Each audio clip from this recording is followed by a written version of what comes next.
do you have all these sports guys with their millions of dollars and whatever? They're just more of a priority. And it's like the future's Pokemon. The future's going to be us sort of rising to the top and becoming the most volume. The kids, they aren't collecting the baseball, the football. They're collecting the Pikachus and the Charmanders.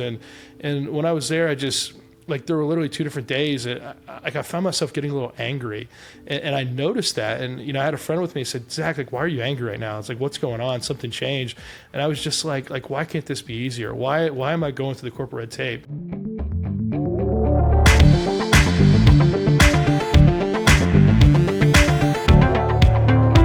All right, welcome, ladies and gentlemen, to episode 9 of the NextGen TCG podcast. I am your host and moderator, Tetra Ninja. And we have freed, I guess we can't call you Gem Mint Pokemon anymore. So what are we calling Mr. Zach Browning these days? Oh, man, I had to change my name to the Gem Mint. They were out there just slicing and dicing all of us. So we had all of our friends just going down one at a time. Like, what are we going to do? All right, I'm going by the Gem Mint right now. Yeah, I know. So for everyone who is unfamiliar, basically Nintendo, the owners of the Pokemon company, took a knife basically to the majority of the Poke creators on Instagram and pretty much went on a wide ban of usernames that either contained Pokemon or Poke, and without any sort of warning, just flashbang banned the entire hobby. Notable people in the hobby, so you had PokeRadar, PokeRev. I was thinking what would happen to Pokimane as well, but it turns out her is actually POKI, opposed to the copywritten or banned POKE. So I'm assuming she probably dodged that bullet. So I know that Radar posted very upset that his account was pretty much banned immediately, since this kind of affected you directly, because on Instagram you were called Gem Mint Pokemon.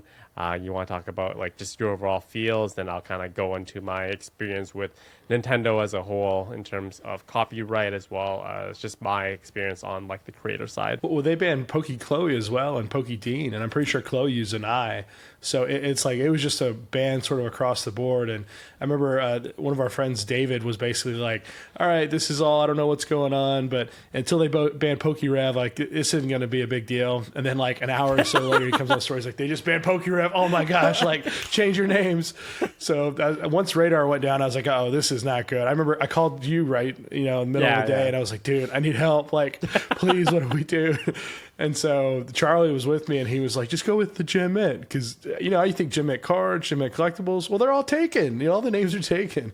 So I ended up picking the Gem Mint. But I guess to kind of tie out the story for those of you that are still like out of the loop, anyone that had sort of a verified name was able to have that sort of representative with Meta that they can kind of contact right away. A lot of those people got their names back within a couple minutes or so. So PokeRev actually came up right away. Another good friend of ours, PokeSun, she came back right away. So I think what I'm probably going to do is you have 14 days to change your name back. I'm probably going to end up changing my name back to Gem Mint Pokemon, get verified so you do have that representative, and then hopefully at least lock the account in a little bit longer. But again, it is scary. So at some point you may just have to pick a name and stick with it that just has Pokemon removed altogether. So I'm going to give you guys a little bit of a history of my relationship with Nintendo, because it's a very tumultuous one. Because if you guys didn't know, I am a gaming content creator full time. That is my job. I make videos on games for a living. I play video games for a living. So that being said, I have to deal with a lot of companies, Activision, Nintendo, Microsoft, Sony, all the time. And I can easily say that Nintendo is by far the worst company to deal with in terms of the content creation side, because they are a very traditional Japanese company. And I don't want to kind of label this overall on the macro level, but in general, I find that the Japanese developers, especially if you have headquarters in Japan, are basically the most difficult to deal with, because they're still lagging behind in terms of understanding what content creators do and how they can benefit them. So they view content creators, especially what I do. I do let's play walkthroughs, playing games from beginning to end. They view it as kind of like a zero sum game, whereas if I post the entire game on YouTube, they view it as that is one less copy that they're going to sell to consumer base, which is not, which in some parts is true, but it's just a small, like just a micro, it's just a really bad way to look at it, that we're going to be losing a customer if this guy is playing the entire game on YouTube for people to watch. So unlike most companies that are very free to offer me review codes way ahead of release, so I can kind of prepare content, with Nintendo is basically the best thing I can get is day of release, which is not useful to me at all, because I can literally just buy it and not have to dealing with them, and not having to deal with NDAs as well as embargoes. I'm just spitballing here, but what I think is the reason why they took down all these content creators with the name Pokey in the name is they don't want people to think that if this large person with a huge following has Pokey in their name, that they are directly associated with Nintendo and Pokemon Company, TCBI, in any sort of way in official capacity. Because let's just say you're a young person, you go on Instagram, you see PokeRev, he has, I forget how many, I don't know how many followers he has, like hundreds of thousands of followers on Instagram. They don't want people or the generation thinking, oh, this guy must be associated with Pokemon in an official capacity in some sort of way. So everything that PokeRev posts goes underneath a microscope. He says something that's offside that reflects poorly on the company, and they basically have to kind of like deal with it in like the background. So long story short, what Zach said, if my advice to everyone is that if you are a person with the word Pokey in their name, I would just do a rebranding, because what I've learned with Nintendo is that they are very erratic.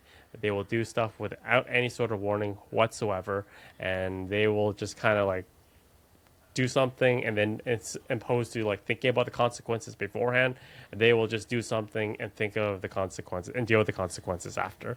So I would highly recommend, Zach, don't go to Gym and Pokemon. If you're Poker Radar, just go through some sort of rebranding. I know rebranding's tough. I know we're living in 2023 now. All the good names are taken everywhere. Just don't do it. Like, just cover your butt. Just try to think of a name that reflects well on you and your brand, that doesn't kind of rely on another company. And that's my general advice to you guys. Oh man, I think Tetra knows best. He doesn't hold back. He kind of tells it exactly how it is, and that's why I love Tetra so much. But like literally one of the things I'm thinking of there is you're free advertising for Nintendo.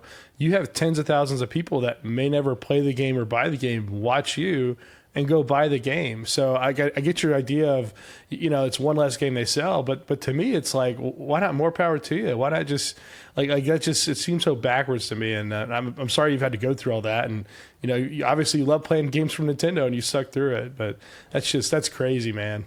Yeah, it's insane, but we've pretty much kind of like the content creator community has dealt with it in their own sort of ways.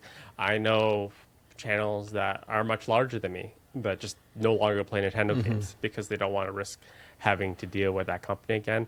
I love Nintendo games. Some of my favorite games they make, The Legend of Zelda, obviously Pokemon.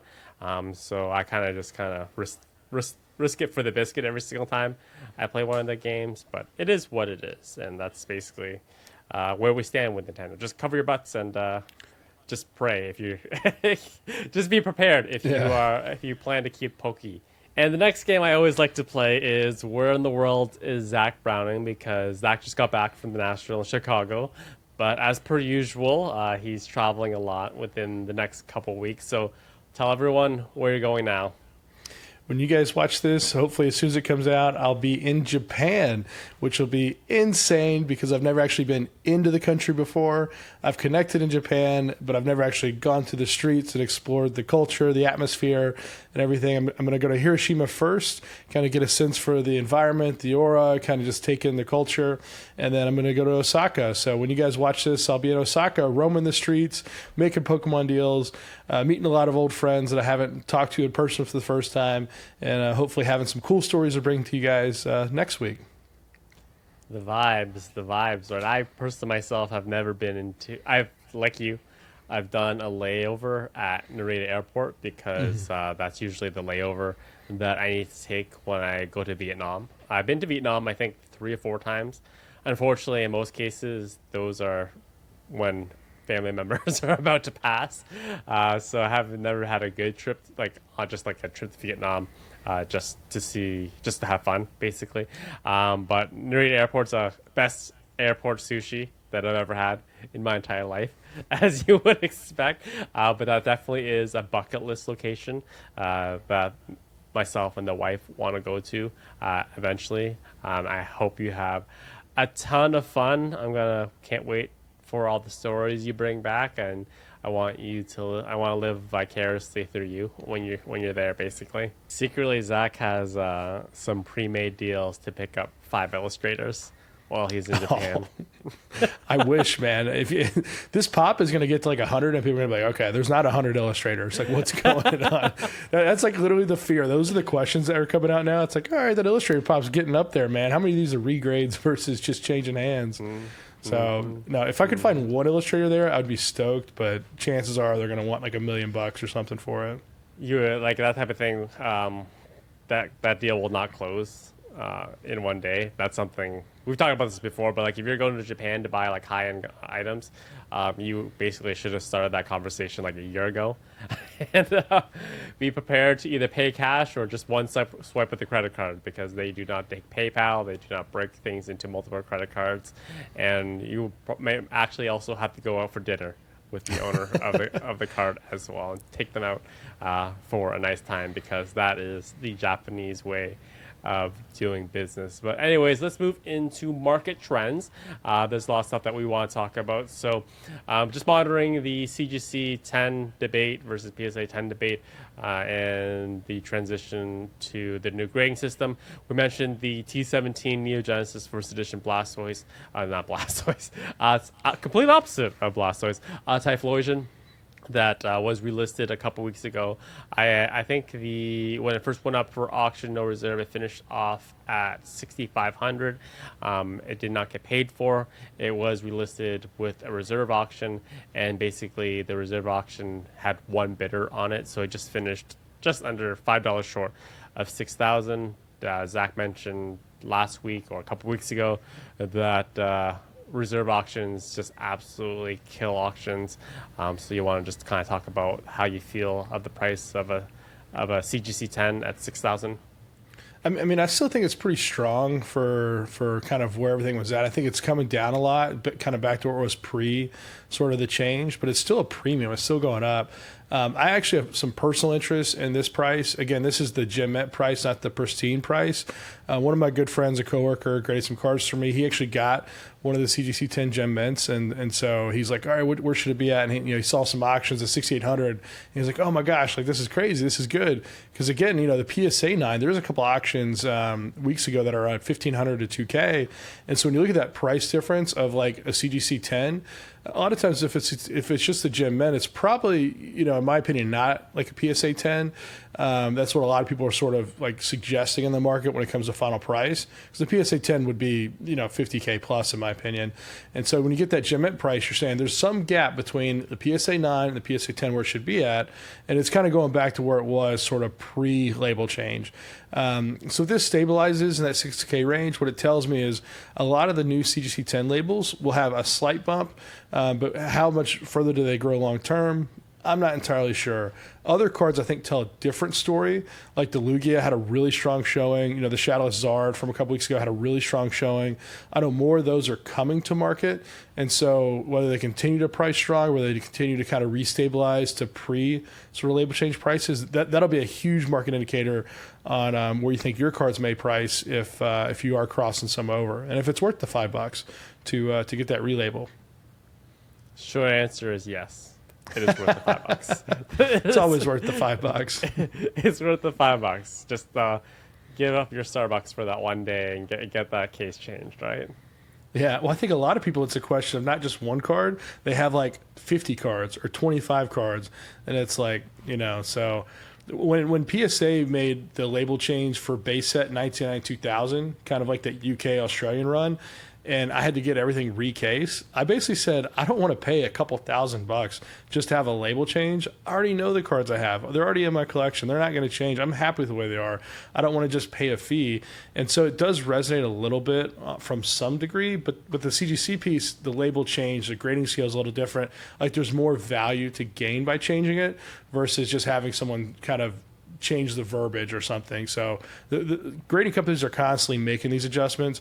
And if you're someone that's just going to wait for the end all be all final label, it's never going to happen. Eventually they're just going to change it again. And you got to make the decision. Do I change it all again? Or do I just save the money and just pick a time to be happy? But I think you make a great point with like when you talk about that UK set, because in that case, it's literally just changing the text on the card label. Whereas with CGC, you're actually changing. You're not only changing the text on, you're actually changing the label as well. You're also possibly changing the grade if you're looking to get that upgrade to Gem Mint. But I think at $5, if you're talking like higher end cards, first edition base, some mid tier trophy cards, I think that's always worth it. But if you're talking about like your Caterpies and your Krabbies, then probably not long term best interest to do so. What's wrong with the Caterpies and the Krabbies? Oh man, well, dude, I got some pet peeves I got to talk about. Just we got to do a little pet peeve little segment here. Okay, this is off topic. I love it when we go off topic. It's not in our spreadsheet. Let's go. Oh my Let's gosh. go. So like we're talking, Fossil has 99 2000, the base set, has 99 2000, and everyone's like, oh my gosh, the Charizard's pop 2. I've got 1 or 2. It's so hard to get this and that. I'm like, dude, like, I don't know how many of them I have that don't even have the right label on them. It's like, it's not pop 2, man. It's like pop 10 or 20 or something. And it just, like, everyone's like, oh, I've got the only one. And it's happened over years and years. So you have to understand that, like PSA, they were never perfect for 1999. CGC was never perfect from the beginning. Beckett was never perfect from the beginning. And so, like, the No Damage Ninetales era that's been graded, that's recent. That's only as of a couple years ago. And, grading the No Rarity Venusaur, the No Rarity Raichu, that's recent. So when you see these low pop cards, like, having the hobby history, the knowledge, the experience will sometimes give you a little bit more insight. And so, like for me, I don't want to relabel 99 2000 because I don't want to pay the fee. It doesn't mean that it's still like pop 2 or 3 or 4, whatever it is online. And so sometimes I'll get hit up and they're like, oh, it's so low pop, this and that. It's like, dude, I'm pretty sure there's like 5x those out there. Like either you're kind of cheating someone on the other end that maybe not as knowledgeable. And so in these situations, you always just got to get full disclosure. You got to say, oh, the label change happened recently. There may be more. But anytime people kind of hit me with, oh, it's low pop, this, and I'm like, it's kind of scammy. I kind of feel like you're selling something short, and there's really a lot more out there that just aren't labeled appropriately. And that used to be the way it was with Shadowless. So there's so many Shadowless cards that were graded before PSA labeled Shadowless. Gary fought with them for years to get them to put Shadowless in the label. So that's why you see a lot of Shadowless that sometimes isn't even labeled Shadowless. Another main player in the game that you saw at the National was Heritage, and they actually did a first edition box break. So what that means is basically they literally opened a first edition box, base box, and they auctioned ahead of time the individual packs, and they actually opened the packs at the National. If you broke it down to what everyone paid for the packs, it came about to in total 200,000. Our latest sale of a box just by itself, unopened, was at 238,000. There are various reasons why there's a price differential between those, but you want to just talk about first the price of where first edition boxes are right now and why there's like a disparity of the packs versus the sealed product. Yeah, I think the box price right now is pretty low compared to where it's been historically over the last couple of years. I mean, you're seeing demand at the 300, 350 price point. A lot of auctions recently have certainly gone over 200K. But I think one kind of key point that to look out for is the box tends to price in line with the Charizard. So what's the biggest hit? What's the expected value? And for most of the cards, unless you hit like a Mewtwo, a Charizard, a Venusaur, a Blastoise, and you're really not going to get your value back per pack. There were, like Red Cheeks Pika, the War Turtle, there were a lot of cards in there that could have been thousands of dollars that would help bring that expected value up a little bit. But now it's kind of the point you really only judge it on the holo. And for all those cards, they have to get a 10, like literally a PSA 10, for it to make sense. And then, the only card, the Zard, if you get that in a 9, it would make sense as well. And so out of 36 packs, you're probably looking at like 1 or 2 packs that may capture the full value back. And then a lot of other packs, if you get lucky with the commons, uncommons, you get a couple Pikas, you get a Bulbasaur, whatever it may be, you may kind of get back up there. So it's incredibly risky to open a box. And that's why you see the packs go a little bit lower. And a lot of box breaks, they'll sort of force you to open the packs just for transparency. I mean, I've been in box breaks before where they don't open all the packs. You're like, oh, was the T17 in there? Was this in there? But like when you see all the packs open, you know for sure everything's good. And you just hear the rumblings, the drama behind the scenes. Like, oh, man, like why didn't you open the pack? What's going on? But the sealed pack is always going to have more value than sort of an opening because you are paying that premium to open the pack. And the sealed pack can be open anytime in the future. So what Zach's trying to allude to is the importance of opening a pack on the stream is because we get with the reason why modern day cards now or modern day packs have that extra card that have the QR code in the back, and you notice a lot of times they're different colors, is that kind of takes away the ability to weigh packs. So if you open a first edition box and it's not being opened on camera, there's nothing to say that a person can just swap out that pack for a card for a pack that has already been weighed, that's guaranteed not to have a holo, and they have basically maybe just sold off the holos separately. So with those types of things, if you're like trying to participate in a box break, I think the last time I actually saw like a box break online, I actually watched one and they didn't open the packs, is I think a creator called the Penguin or something like that. He opened a first edition box on stream, and what happened is although he didn't open the packs, he put them in like these special tamper-proof security envelopes that have like specialized serial numbers that basically said this serial number is going to be designated to this person. I know that PokeRev actually bought one of those packs from him, and his pack actually contained a Blastoise, which I think he eventually sent over to Beckett.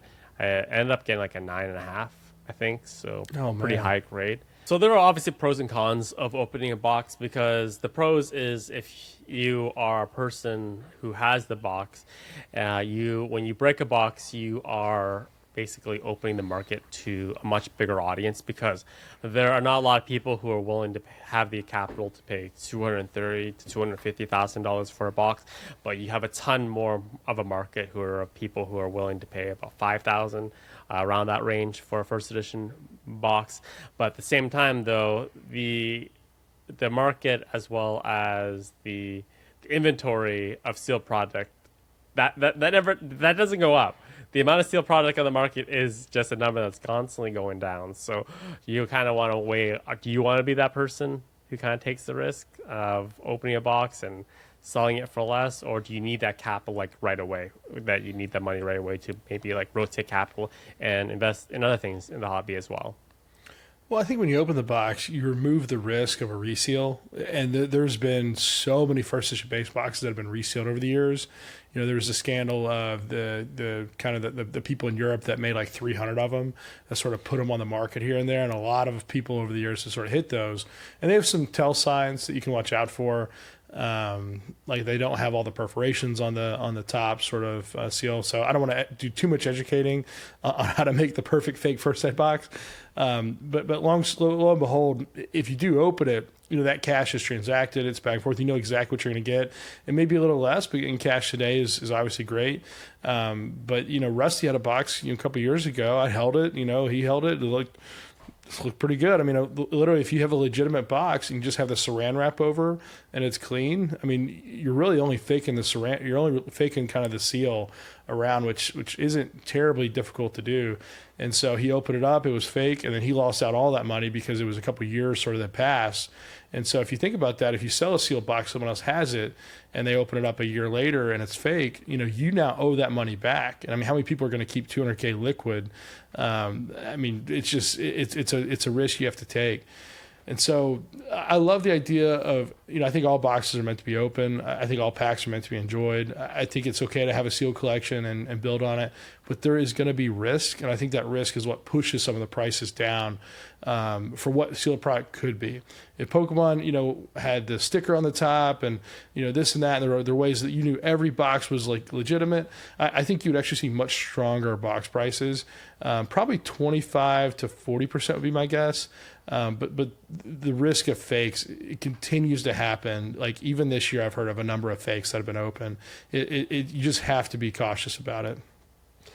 It's important to know that no matter how experienced you are in the hobby, if you're Zach, if you're Charlie, if you're Rusty, if you're Pratt, there is absolutely no guarantee way to verify the contents of a box, especially when you're talking about that era of cards where there wasn't any of like the WotC logoing on the saran wrap that is around now.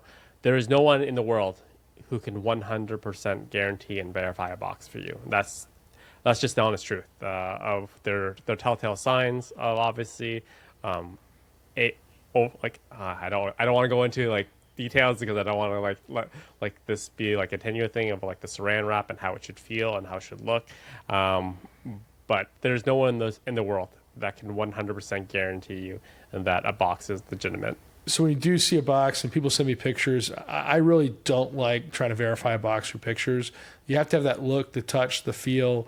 There's a number of other things you can do that are kind of quick signs. And a lot of times you're verifying a box, you're looking for a sign that it's fake. It's not like, okay, it has these 5 things that's real. It's more like, let me go through these 20 checks, and then if any of them don't check off, then I think the box is fake. And it's so hard to do things through pictures. You can literally touch and hold a box. And the other big challenge with WotC is there are so many variations on so many different boxes, because you got to remember they were just pushing this stuff out. They're trying to get it out to the market. They're using a little bit of everything. The rare changes in the pack slot so many times. Sometimes you get a box with 14 hollows or 10 hollows, or it wasn't a perfect science. And so I've seen boxes that are literally the wrap is weird and the texture's off. It doesn't feel right. And then you open the box and it's a legitimate first set base box. Like that's happened.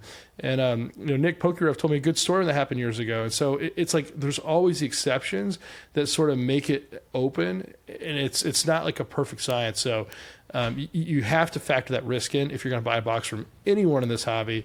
And you have to hope that they will make it right should the other side occur. Just continuing on the topic of like Nintendo like cheaping out on their packaging. I don't know when the last Nintendo product that you bought in terms of hardware. Do you own like a Switch or anything? I have a Switch. Someone gifted me a Switch, and I was playing Pokemon Unite there for a little while. So if you ever buy like any new Nintendo hardware, and you buy it like I said, retail, you'll notice that unlike literally every other company in the world, this is like a huge pet peeve of mine.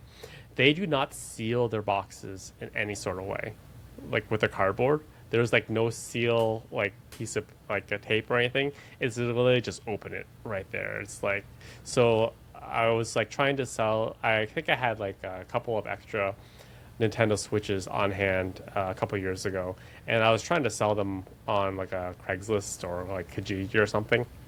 And basically, like the person who I was selling it to wanted to make sure, because there's no sealed label on it, he wanted to make sure that he opened it to make sure that it was actually brand new, because I was selling it as brand new.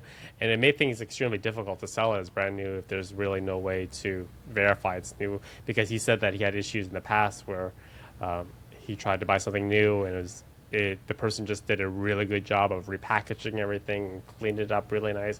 But long and behold, when he finally got home, he realized, yeah, this was definitely opened at some point. Let's move into another spicy topic of the hobby in terms of market trends, and that is the price of Battle Lilies at this point, because we had the Battle Lily that finished at the PWCC Premier Auction.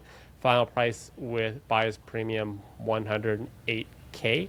So I'm gonna let you run with this waifu rage and waifu market that we are currently living on. They continue to go up. Like they continue to go up, and it's 2 pools of people buying Battle Lily. It's the people who want to buy it to flip it, and then there's the people who almost every buyer that I've become aware of is literally based in China. And it's just like you're either one of these two parties. And it's like I don't really hear of too many of like my friends or collectors or this or that buying it. And so, we talked a little bit about the pop, sort of before this, and there's 181 PSA 10s of this card that are going for over $100,000. There's no other card out there that has 181 copies. That's a 6-figure Pokemon card. Literally the Charizard from base set's like 120-ish or so in the pop report, and that's kind of the exception. But the Illustrator is super low pop compared to this, and it's a modern card, came out in 2019, given at a special event, and the entire pop on this is 271. So the PSA 10 percentage is already high as can be, 60-70%. And so like for this price to sustain, it's very, very difficult. And I know we're going to talk a little bit about kind of like pricing and selling to the hype and this, that a little bit. But really one of the most difficult things to decide in the hobby is where's the peak? Like that's very, very difficult. Is this going to go to 200K, 300K, 400K? I don't know. A lot of times it's just kind of I would say a measuring contest of who can go the highest. But one of the easier things to predict in the hobby is the low. And so a lot of times when you get a really good sense for crowd card's price and how they relate and this and that, like you could get a good idea of how low could this card go before it would sustain and before it would jump back up. But picking the high is it's a risk. It's a gamble. And so how high do you think this card may go, Tetra? Bluntly, I think this is one of the most overhyped cards that I have ever seen in any TCG based on my understanding of this hobby and basically my experience in it. I have no idea. You're talking about a 6-figure card basically moving very readily at that price, and when you compare it to like more traditional, more recognizable cards in the hobby that are difficult to obtain, difficult to grade, we're talking about like honestly, we're talking about like Trophy Kang prices. We're talking about world like Trophy Pika prices at this point. Cards that have been around so much longer, which are so much more difficult to grade. I do not see, in terms of just like relative like where we are in the hobby, this price getting higher than the 120K, because you've stated before there are like open offers of 120,000 to purchase this card. And like you said, I don't know anyone who's actually a collector who is just wanting to buy the card, to own the card, spending $100,000 on this card. I think you have those people. We're talking about pop report of like 187, you said, in PSA 10. The reason why this card was quote unquote so difficult to obtain is because it was supposed to be given out at an event that coincided with basically when COVID started, and they just never ended up reissuing the card again. There was like multiple layers where it was 1 of 3 cards that you were awarded at events, so that you had to get lucky to make sure that's the card that you got. And then COVID cut the release of that card short, and obviously it's a full art of a waifu, because there's that card and there's like a Guzma card, so it's like the complete opposite of a waifu when it was awarded. It's just this card I have no interest in owning it as a collector. I have zero interest of spending $100,000 on it. If I had $100,000 to spend, I'd buy Trophy Kang at that price. I think this card's ridiculous at this point. It makes no sense. And imagine being in 2019 when the card came out and being like, I'm not really into waifus. Kind of before the waifu hype. It's like, let's get that Guzma, It's like, at least let's get something that's not like a chick. Then lo and behold, you're like, oh man, what a horrible decision. Like leaving the VS deck at the table, And for this week's main topic, we're going to talk about the National. And so the National, like I mentioned a little bit earlier and last week, is the biggest sports card show in the world. There's literally no card show on this planet that has more tables, more vendors, more opportunities, more people walking around, this and that. And my experience this year was a little bit different than years past. And so I figured we could just dive into that, give you kind of an overview of what the National is, sort of what's it like, and also kind of things that you can do at the National that you necessarily can't do at any other event sort of throughout the year. And so for me this year, the National typically has anywhere from 3 to 5% Pokemon when you go through the tables, and you can see different things. And I've seen people with booster boxes in the past, like offering for good prices, like sports card guys, like, oh, you want a base box for like $12K? It's like, yeah, sure, like, that's a great price. But this year, most of the Pokemon vendors were like people in the hobby. You know, everything was priced to market. There were a few cool error cards that I thought were priced double what I thought they normally go for. And there just wasn't a whole lot of opportunity there. And so my experience for the National this year was mostly focused on like the corporate side and just the different vendors that were there that you could talk to and you could relate with one-on-one. And so, you know, I went to PSA and I had, you know, a first edition base set get recased. So a little flash, we'll do that. We'll talk about that a little bit. So we'll talk about that a little bit, but you can get stuff graded on site. You can get you can talk to people directly, get some feedback directly. You know, talk to CGC about a couple error cards we had. We did a first edition Neo Genesis box break, and you could pick one card and get it graded. So I participated in that with Island Grown. You know, shout out Brian. That was awesome.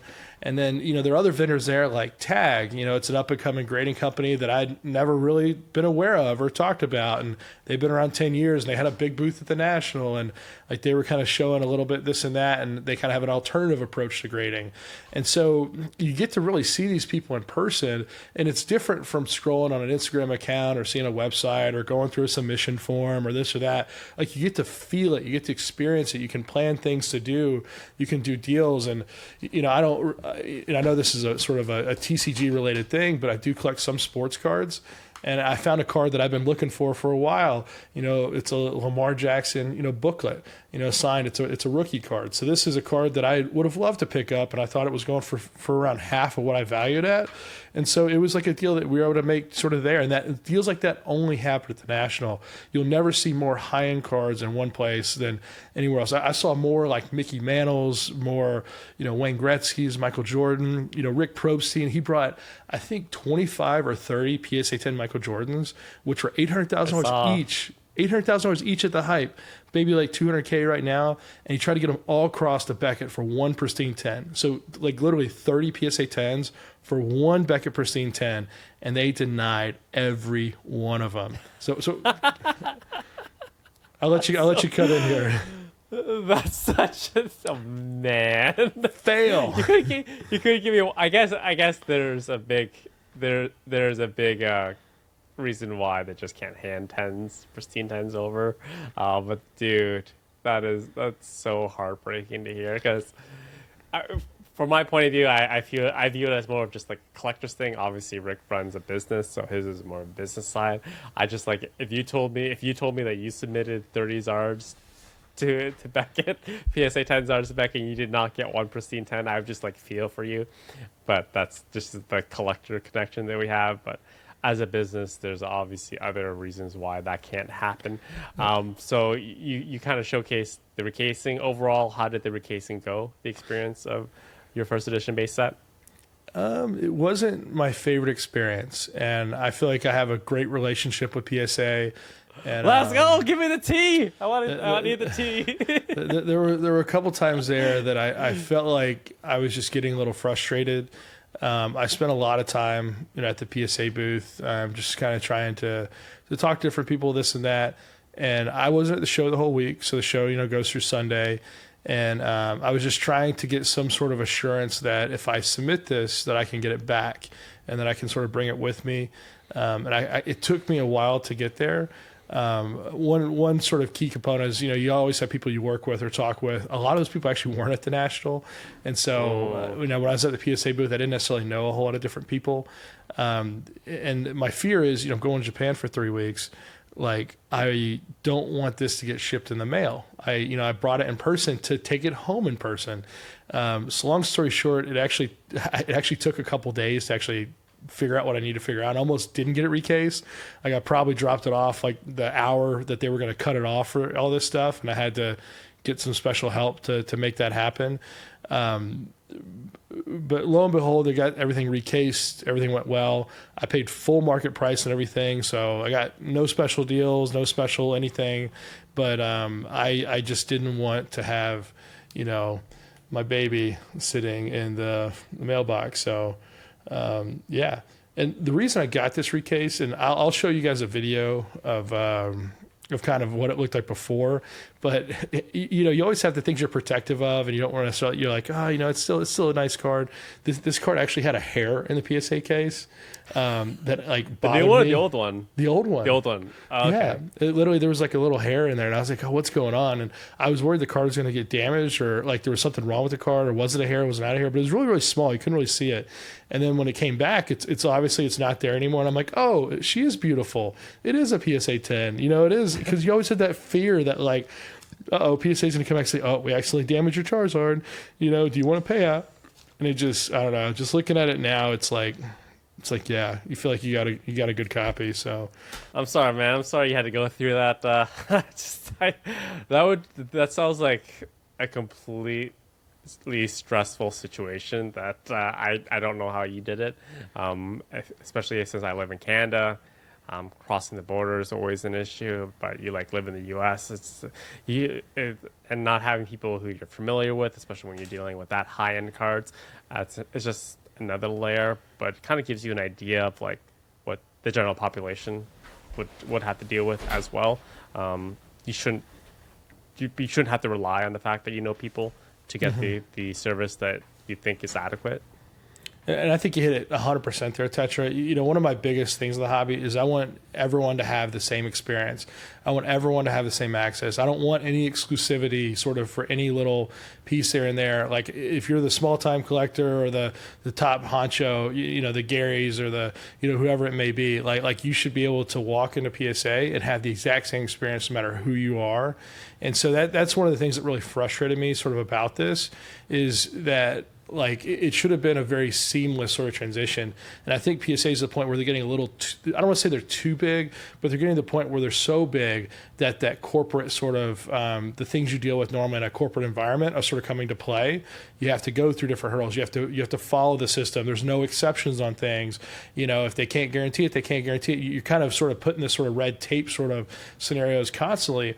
Whereas, some of the other companies that I was working with, I could go right up to the person, hey, what do you think about this? You got more FaceTime. It's like you could kind of figure out, ways to get things done. And I would just say the overall experience at, some of the other sort of major vendors there was much more positive and enjoyable. And I don't think I had a negative experience with anyone else at the National. And there's probably 5 or 6 different, very, very large companies that I did little things here with there. And I just felt like the customer service was just much more personable. And it felt like they could just take care of it right away. And PSA, I felt like I was kind of forcing through a few different hoops, and it was more of a challenge. And it's like, number one, like what if you want to get a $20 card recase? And it's like, I'm getting, I probably had $500,000 worth of stuff on me that I was trying to sort of push through. And it's like, why is this such a challenge? Why is this so hard? Do you have all these sports guys with their millions of dollars and whatever? They're just more of a priority. And it's like the future's Pokemon. The future's going to be us sort of rising to the top and becoming the most volume. The kids, they aren't collecting the baseball, the football. They're collecting the Pikachus and the Charmanders. And when I was there, I just, like there were literally 2 different days. I found myself getting a little angry, and I noticed that. And I had a friend with me. He said, "Zach, like, why are you angry right now?" It's like, "What's going on? Something changed." And I was just like, why can't this be easier? Why am I going through the corporate red tape? This hobby, it's fun and enjoyable, and I love all the little things. Like, why am I getting frustrated right now? And one of the days I actually walked away, didn't even get it recased on the first day. I was like, I got to get out of here. Like, it's taking away from my happiness in the hobby, and I try not to show too much of that at the show, but it's to the point where some of the corporate sort of pieces are just there has to be a way to just keep things a little bit more smooth, and I can leave it at that. And I was just thinking when you talked about like Pokemon's presence of just like 3 to 5% of the entire show floor, especially when you're talking about the majority of the cards that are being created today. Why do you think that Pokemon is just so unrepresented at these types of events? So the funny answer is it's the National Sports Card Show. But in reality, it should be the card show, in my opinion, because it is all cards. I mean, Heritage, had a whole Pokemon section with, Star Wars, and they had, all different types of different genres there, and all the different vendors had a lot of different stuff. So it truly isn't just sports; it's mostly sports. But there's so many other things and so many other collectibles out there. Again, if you saw like coins and stuff, maybe that wouldn't have a place. But when it comes to like cards, it's just, for one, it's really, really difficult to get into the National. And so when you do apply for a booth or a vendor booth, they basically have a list of all the names and they have a number next to your name, which means how many years have you already vended at the National. And so anyone with the number 1 next to them is going to be above you if you've never vended there before. And so it's like, some people have like literally 40 next to their name. It's like, of course they would get priority of a booth before you. And it's very hard to break in because a lot of us are newer. It's difficult to pay $5,000 for a table for a weekend, or however much they charge. And so it's more difficult for us to break in. That's where you're seeing Collecticon sort of skyrocket. That's where you're going to see Card Party, Pat Finn skyrocket. The barriers to entry are easier, and it's more catered to our audience. Our audience isn't a bunch of sharks trying to, fight and one up each one and this and that. Our audience is really just the happy-go-lucky. Hey, I want to open a pack. I want to enjoy it. I want to be happy when you pull the Charizard. And so we're still at this point where we can pave the way for ourselves in the future, and we can sort of make the hobby what we want it to be. And there's so much opportunity to sort of like shift your experience and enjoy the hobby in the way that best suits you, and not the way that everyone else has done it for 40 years. You can pick the way that you want to enjoy the hobby the best. I'm glad the fact that, like, even though that the hobby was kind of, in my personal opinion, a little bit unrepresented at the National, you did have some cool events going on. You had Heritage's box break. That happened as well. You also had a box break of the first edition Neo Genesis box with Island Grown. I know that you said that you missed out on the Heritage box break, but did you get to experience the Neo Genesis box break? So I knew Brian, a good friend, Island Grown. He was doing a Neo Gen box break, and he had some packs left over, around 6 or so, and he told me he likes to sell out of all the packs before everything starts. And so before it went live, I went up there and I said, hey, give me a pack, just put me in random, sort of put me in, towards the end. I had to run around and do a few things kind of in the interim, and I came back and watched him, crack the box. He pulled a T17, a first edition Lugia, the Lugia Great, a CGC 10, which is insane. Like, it's probably like a $25,000 card that someone pulled, from a $900 pack.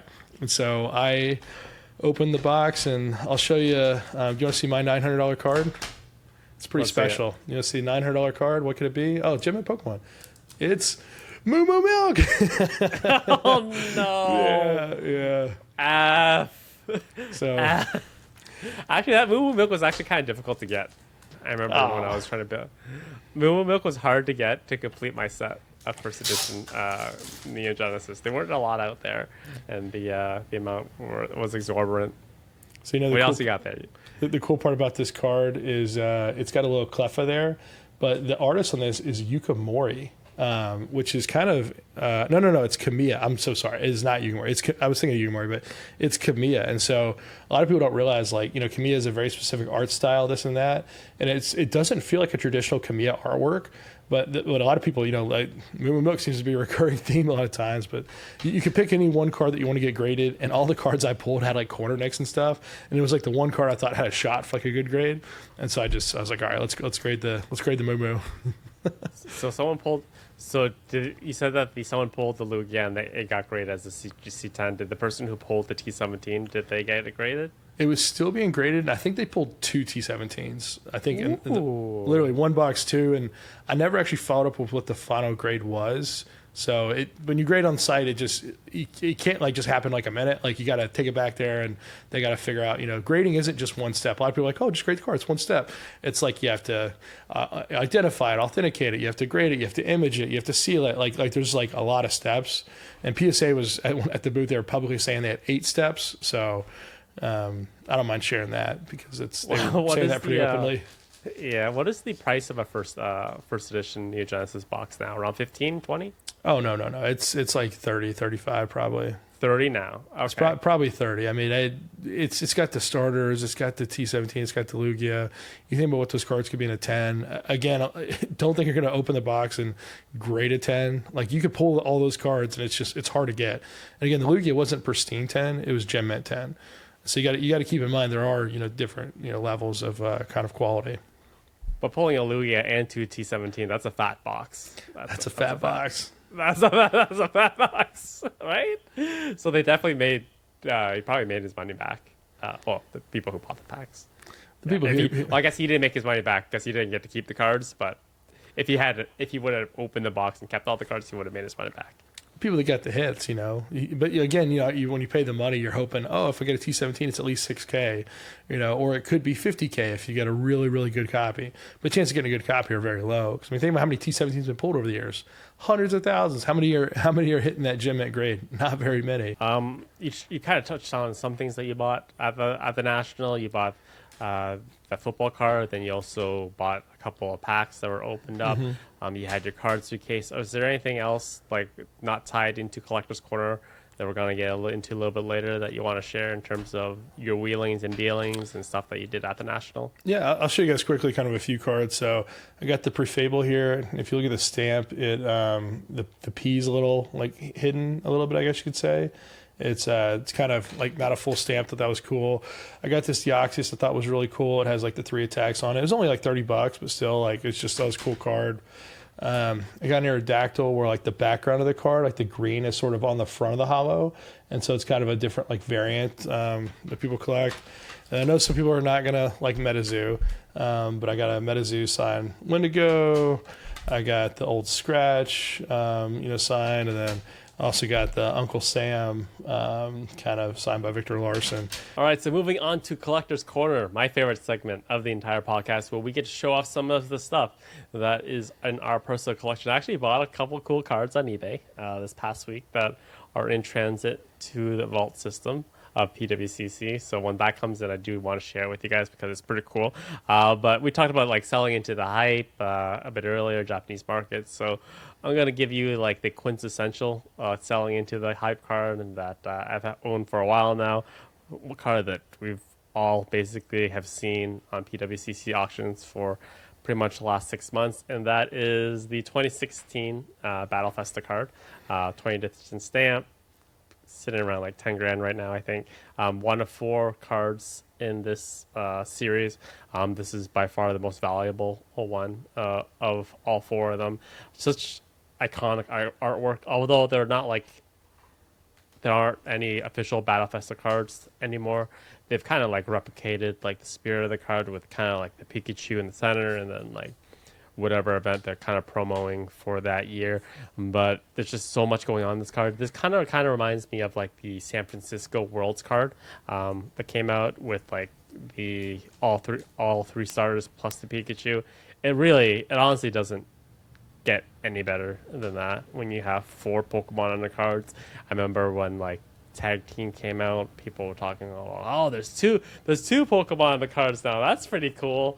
But long and behold, like Japanese people were like 2,000 IQing it. They were already at 4 Pokemon on the card at that point. So yeah, it's a card that you guys have all seen, but it's just something that I thought it was pretty cool to pull out and see and check in on this week. It's really cool. When you first saw that card, like what was your first like impression of it? Oh man, I was just like, dude, because when I bought it, these were selling at 300, and in that price, it didn't make any sense. It's like you have kind of like a limited run. There's a stamp on it. You have like some of the most iconic Pokemon in the entire hobby. Obviously, I should have bought more at that time, but I just thought like 300 it's kind of pricey right now for this card, because like I think like all the other Battle Festas were at like a third of the price, around like 80 to 100 of all the other 4. But I think the card got like a gigantic bump when like Unlisted Leaf started talking about them, and then they got like that bump to around like the 3,000. I still think that I haven't checked the pop report on it yet, so I can't give you like verification of like. It's one of those cards that it's like a forever card in the collection, so I'm just kind of like, I don't want to sell it, so I'm not really like keeping track of like its blue book value of it. So yeah, it's literally a pure thing of I wanted the card just because it looked cool. All right, so you I'm expecting some fire. Don't disappoint me this week. You want some fire? Oh man, I guess I could do some fire. So I figured I'd just pick a first edition base Charizard here. It's probably one of the only times I'll have this with me. Pretty much immediately after this, it's gonna go leave the apartment and go somewhere else. But yeah, this is the card I had recased at the National. And again, earlier you may have seen some footage kind of the pre and the post sort of recasing. But I also wanted to include 2 other cards since Tetra, card of the week's always like 5 cards for you. I figured I would include a few others. And so before I actually pulled Jungle Jolteon, remember that was the Jungle set. It came out after base set. I had 2 other cards that were my favorite cards before Jungle Jolteon. Any guesses what those may be? I can't see you anything past the Jolteon. I know. It's scary. I got nothing. I got nothing for you. What was the world before Jolteon? Well, when you went to go see the Pokemon movie and you got to see the Mewtwo and you got to see kind of the waters and kind of the this and that, you had all the trainers there with all their Pokemon in there. There was a really cool scene where there was an awesome Gyarados sort of out there. And so I always thought the Gyarados was kind of like the dragon, serpent, in the water, just kind of here, there, everywhere. And Gyarados is one of my favorite Pokemon there for a while. And then Alakazam was a close second. Just kind of another kind of key favorite there. So I figured I would show, my thin stamp versions of these, the Gyarados and the Alakazam. And obviously, since I have the Charizard, it has to be included. So 3 first edition base PSA 10s to show, and these are just, they're iconic. I almost actually didn't collect first ed base, so I thought it was too expensive, and I collected it sort of later. It wasn't the first thing I completed. It was like the set number 10 that I completed, and I'm really glad that I did, because it would have been way, way harder to complete it now versus way back then. The Gyarados is actually one of the last, I was like the 3rd or 4th last card. I don't know why it was with that card that I couldn't get. The last 2, it was the Chansey as well as like the Hitmonchan, were the last ones. But Gyarados was, I don't know, Gyarados was a tough one to get as well. Like, they weren't readily available. I don't know why. It's just a sick card. Sometimes you ever feel like you see so many cards, kind of here or there, either online or in person, this or that. And when I literally I hold this Gyarados right now and I'm looking at it. Like I can feel nostalgia just pumping through the blood. I can get goosebumps just thinking about it. Like being the kid and seeing the green and the serpent, and it's kind of surreal, but it just, I don't know, man. It just hits different. Some things just hit different, and that's just one of those cards for me, man. What artwork do you prefer, that Gyarados or the Neo one? The Shining Gyarados. Yeah, the Shining Gyarados. It's tough, right? The Shining Gyarados is so good. So the better artwork is the Shining Gyarados, but it truly, it is the better artwork. But I feel like when it comes to nostalgia and feels and being a kid again and childhood and what I remember and all those memories of having Gyarados, I would pick basic Gyarados every day, even if it was worth 10% of the Shining Gyarados. To me, that just, it's why I collect. It's why I just love it. But, Nick Poker, his favorite card, Shining Gyarados. There's so many other people, their favorite card, Shining Gyarados. Probably Gold Star Gyarados, is a big one too. But, the OG, man, it just, the original. You can't beat the original, man.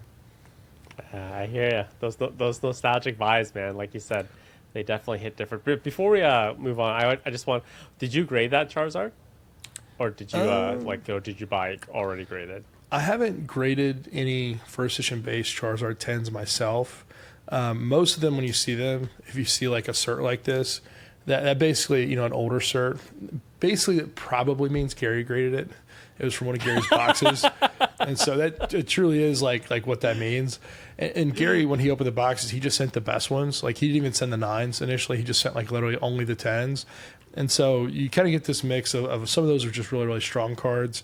It would have been really nice to grade a Charizard yourself, but it's one card I've never done. I've graded Unlimited 10 Charizard myself, but not the first edition one.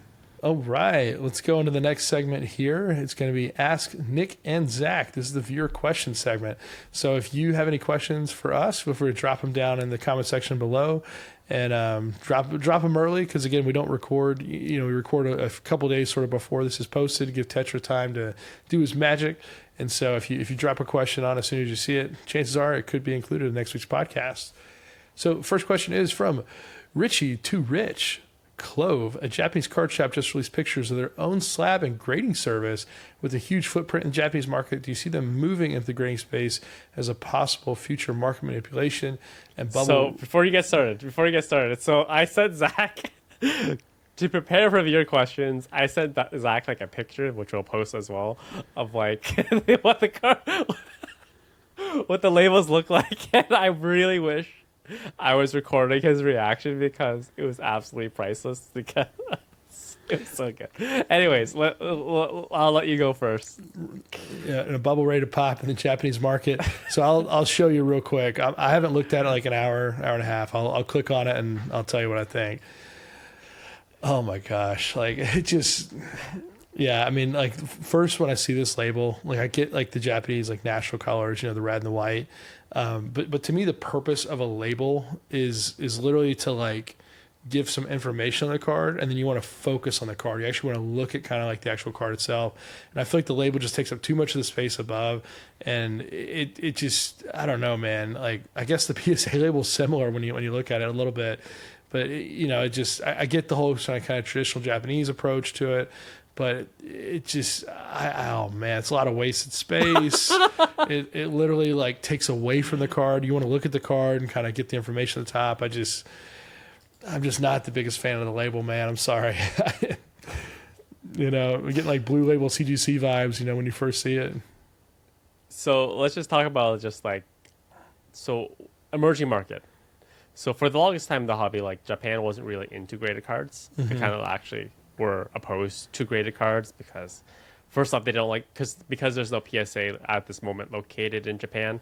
You would have to obviously export the card to the United States, which was also in a way frowned upon.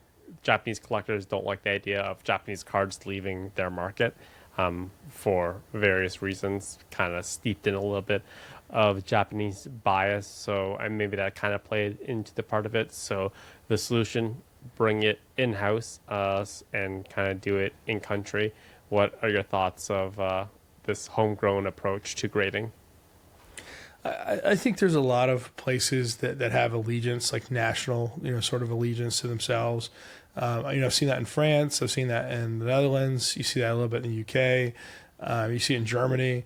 And so I think there will probably be some sort of grading company in China that will sort of take off and go. And I'm not as familiar with all the different options in Japan, but with Japan being the card capital, sort of mecca of the world in the sense of it was sort of created there, started there. So many different TCGs and cards sort of built their hobby histories there. It makes sense for there to be a Japanese grading company. It makes sense for them to have a strong opportunity to succeed if there's not a lot of competition. But when you have a grading company, you ultimately need some sort of baseline. Grading companies can pick whatever grading scale they want, and then you have to just sort of live with it. But you need that baseline, that consistency. You need that label that's globally known, that's worldwide. And if they're only in Japan, it's going to be hard for them to compete with the other markets. And so PSA sort of having their label that's worldwide. They have an office in Japan that's now grading cards in Japan. They're going to open a grading office sort of in Europe at some point. It makes it easier to kind of like sort of ascend and sort of kind of transact across markets to have sort of that sort of the dollar, be baseline. And so I'm super curious to see if there's adoption in the U.S. for the Japanese grading card company. I would assume it'd be very difficult and harder to achieve. But again, if it takes off in Japan and that's sort of how things are known in the market, if there's a Japanese card I want, I can see myself buying something like that just because you have to sort of follow that.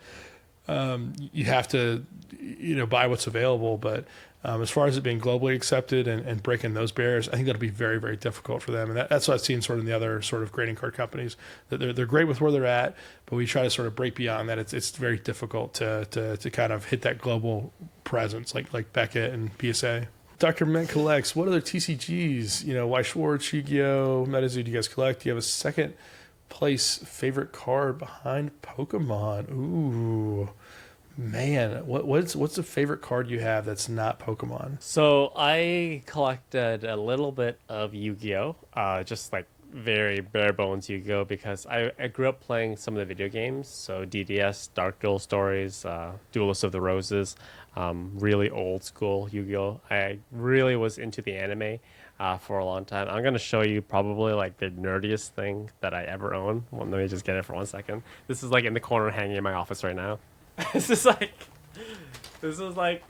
the Battle Oh my City. gosh, that's cool, man. That's really cool. This was like the Battle City dual disc that I bought on eBay. Oh no, actually, I think I bought it on. No, I bought it on eBay secondhand.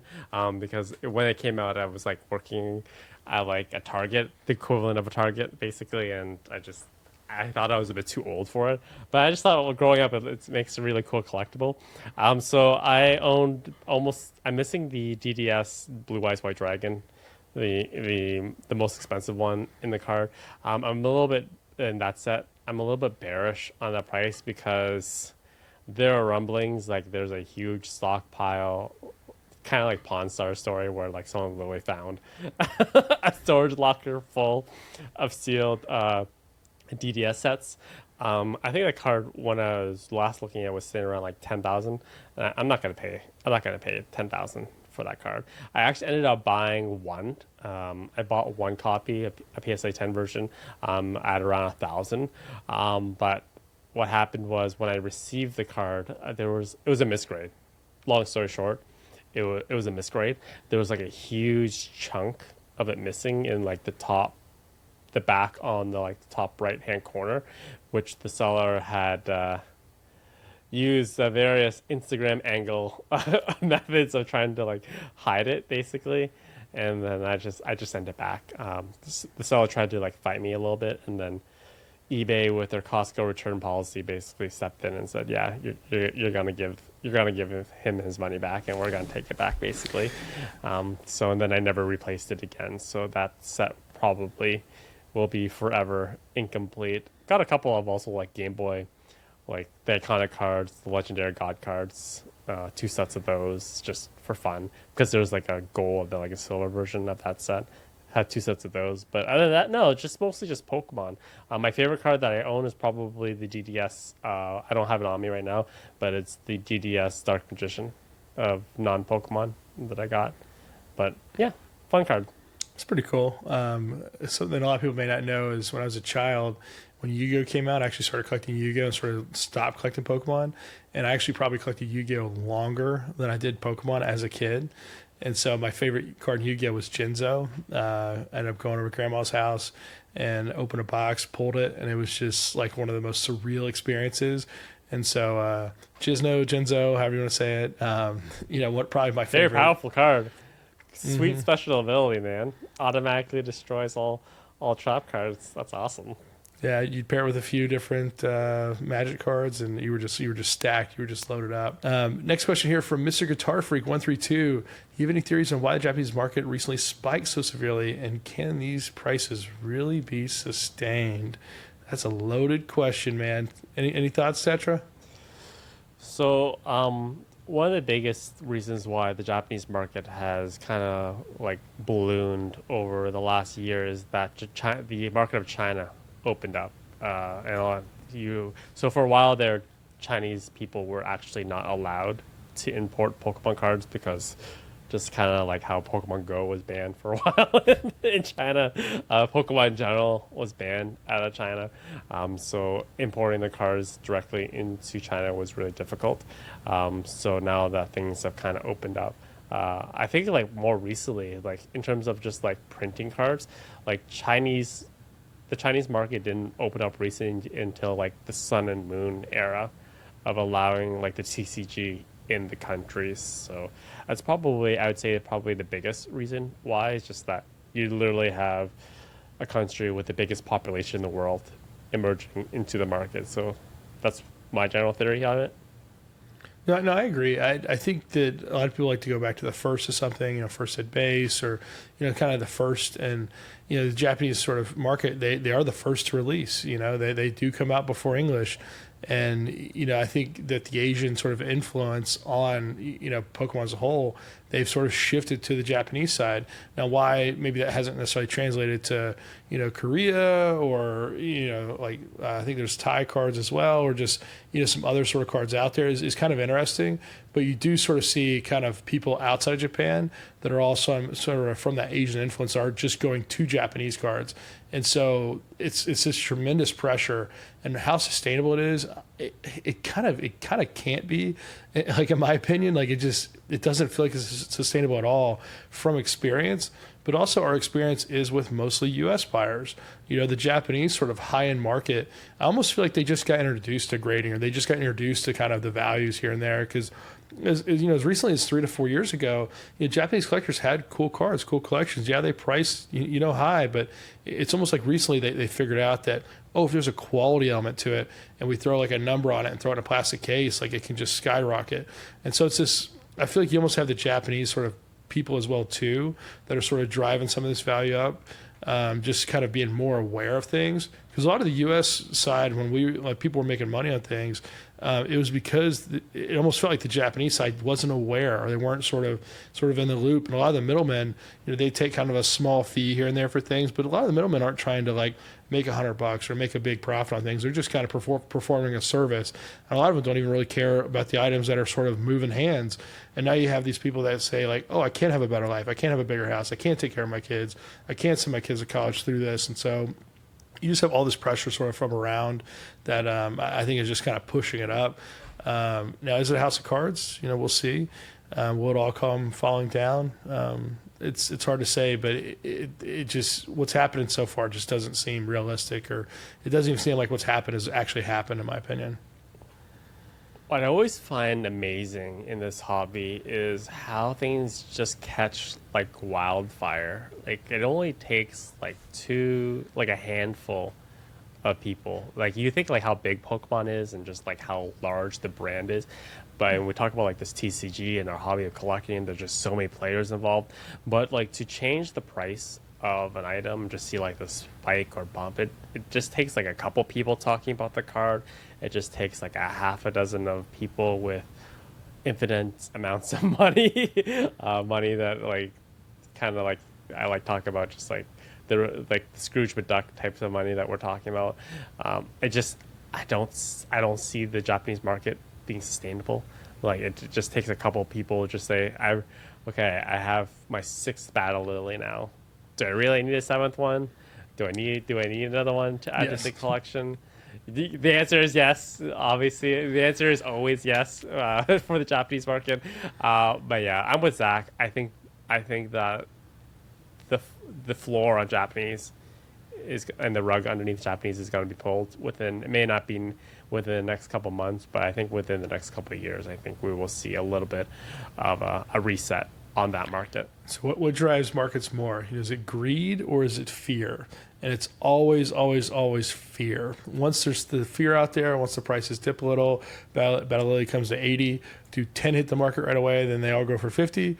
Or does the market say, we can do this, we got this? It goes back up to 200, maybe it is at some day. So it's really hard to say. But fear is a much stronger motivator than greed. So just keep that in the back of your mind. So next question here from Lakers 1987. The Pokemon community hasn't embraced battle stadiums. Nearly every set with the battle stadium is at or below MSRP, with Evolving Skies being an exception. Battle stadiums underrated or just another product in a sea of cardboard? I'll take this one, just kind of lead off. I think you're onto something. I think there are a couple of us sort of privately have kind of said, this is a great value. This is a great deal. You get some packs in here. You get an exclusive. You get an item. For a little while there, when they were doing the Christmas specials or Labor Day specials, this or that, a Battle Stadium was the most cost-effective way to buy cards at one point.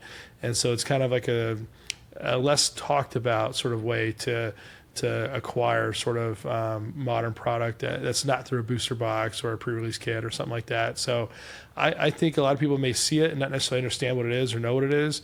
But I think you're catching on that a Battle Stadium is another way to sort of build your collection. So do you want to just give like the viewers like a brief idea what exactly is a Battle Stadium? Yeah, Battle Stadium is kind of another special promo product that Pokemon releases, where you get a couple extra things in addition to some booster packs or a few other things that you can hang out and throw in there. But when you look at like all the value that comes from it, you get 2 individual build and battle boxes. Each deck kind of contains 1 of 4 different like full promo cards. You get 3, Charlotte and Violet promo packs. Again, in the past, this number may have changed a little bit. And of course, you get the fast stack of energies that everyone doesn't need. You get some, damage counters. You get a die you can flip. and just kind of a few other little things to help play the game. So it's almost like the theme deck is what it kind of feels like from like years past, where you get a few extra kind of items and you actually get an exclusive promo card or something there as well. So like for example, one of the Charizards, I think it was from Vivid Voltage or something. Like the only way to get this non-hollow version of this Charizard was literally in this theme deck or in this Battle Stadium sort of piece. And when you look at all the value that sort of comes from that, which you can buy, it's another way to kind of collect, and you can sell kind of the extra stuff and make a little bit of money back. But you get the booster packs as well too. And a lot of people, I think, don't give them much credit as what they deserve. But if you're buying them at MSRP, I think it's a little bit more difficult to find that value. But when you get them at a discount on Labor Day or Christmas or something where they do have a discount, and you look at all the value that you get, it is kind of a cool way to kind of get a little more than what you probably should. Whereas a lot of people, they're big, they're bulky, they don't want them. And I'm like, hey, there still is some value in there. So next question from Jed Doed. What do you think the allocation percentage-wise of modern ultra rare?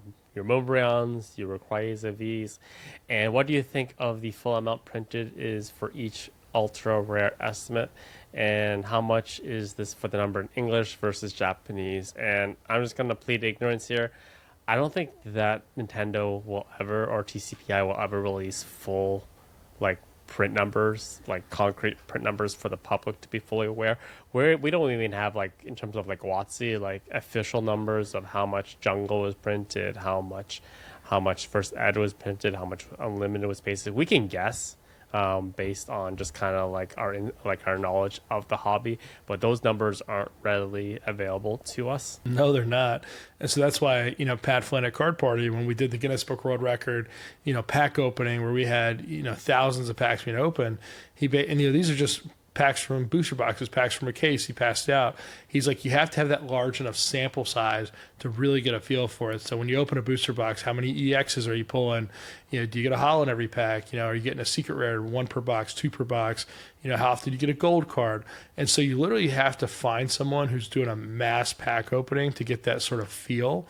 And when we did the opening, Pat picked a random card, and I think there were 3 or 4 of it that were pulled like in that sort of opening. And he's like, okay, for every 2,000 packs, we get 4 of these. And so it's literally a guessing game, and you'll find different people get different numbers. Generally, they're always a little pretty close, but you have to, Old School Pokemon does a huge sort of pack opening for his, kind of singles piece. And, there used to be a couple guys that would open like literally thousands of packs, and they would write all the numbers out.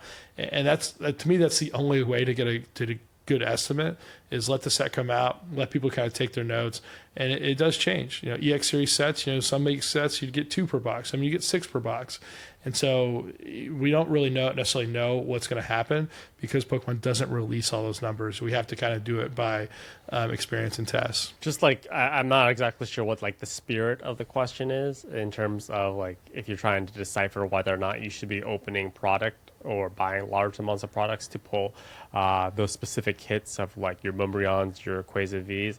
At the end of the day, I've said this so many times, just buy the card. Don't rely on the RNG aspect and the gambling aspect of buying sealed product to open. If you really want a card, or if you're trying to buy multiples of cards, just like 90, unless you have crazy god tier luck, just buy the card in how many quantities you want, and that is the best way to do so. All right, so our final question of the week is a good one. It's a good one from our friend Shug Nasty, who has a fantastic username. Which PokeTuber has the best facial hair? So obviously we have Zach here. We have John Radar, Poke Radar. He also is a beard person as well. We have Nick, Poke Rev, and then we also have our friends Pat Flynn, who also has a fantastic beard as well. Me in my lifetime, I will never, as you can probably tell by this smooth baby face, that is outside my gene pool to grow a beard. Amongst all you guys, first off, who am I missing for you fellow beard people that I did not mention? Well, Dan, got to catch him, had a pretty awesome beard there for a little bit. And I know we got some friends that probably have some little hairs popping out here and there. I know Tetra's probably got 1 or 2, somewhere hiding. What happens is all the hair that doesn't go to my face goes to the top of my head. That's where my hair allocation goes. Oh man, it just flows. It just grows double speed, man. It's just all pumping up, trying to get out of there. It's trying to break free. So, do you want to go first, or should I go first? What question? What was the last time you were ever clean shaven? Maybe 3 or 4 years ago, and I lost about 30 years on me. So I decided not to go clean shaven anymore. I went from like I feel 30 that's to a like good 12. strategy, though. That's a good strategy. Though. Strategy for what? Like when you hit like the age of 50, which we all will hopefully hit at some point, like just to like very quickly like look younger immediately, you just shave your beard. Would you ever think of like if we continued to do this, would you like shave your beard for charity? If we did like, I don't know, is like the Movember movement really big in the U.S.? Is that mentioned at all? No shave November, or you say is it? We do no shave We're gonna November. we're gonna do the reverse though. So I was thinking of like doing the reverse. So like we would like raise money for our viewers, just like donate, and then at the end of the month we do like a live trim of you getting it all shaved off, and kind of like the before and after. Well, would that interest you at all? We'd have to raise like 50,000 for charity. It would have to be a number that's like, that's decent. I think I look very different without a beard. Like what was it? Some of the girls say, "Oh, I got catfish," or you get the beard chin, or the beard gives some like definition on the chin. But like if you shave the beard, sometimes like the chin, like it just like the face is totally different, man. I think my face looks different without a beard. So, do you have a weak chin in your personal opinion? Is that why you have a beard? No, I mean, chin's hard. It's just I don't know. I just feel like I look very different, and I don't know. It just when I shave, I just feel like I'm a different person. I think a lot of people would laugh. I think a lot of people would get a really strong laugh out of it. I'm gonna have to give it to Pat Flynn because I think his beard is pretty long right now, and not only is it long, it also has a little bit of contrast because he has a couple of the whites coming in as well. White chin hairs won't be as noticeable on you because you are a bit fair, but Pat Flynn, I think, as of right now is. But I also think like I like if Nick ever shaved Nick Pokerev, it feels like if he ever shaved like his beard off, he seems like the type of guy who has like the genetics that like it'd be back and like, fully grown in like a week. He seems like he can really like grow a beard very quickly. The next day, just full beard. Yeah. Yeah. Mm-hmm. So I think I would go with John as probably my favorite beard. I think he has long. He kind of keeps it trim at the bottom, and then I feel like he always has the right stuff kind of going on. And I just think he has a very clean beard. And it's hard. It's a lot of maintenance to keep a beard up. You constantly have to do little things here and there, and if you don't, it just kind of grows sort of askew. And so I always have my hairdresser kind of help me out with it because they're just to me they're just better at it. But I think John has the best beard. Are you a beard oil guy? I have it, but it just I don't use it as often as I should. Let's just say that. Okay. And with that, we're talking about manscaping here. And that brings us to the end of NextGen TCG episode 9. Zach has a big week coming up. He's, like I said, going to Japan.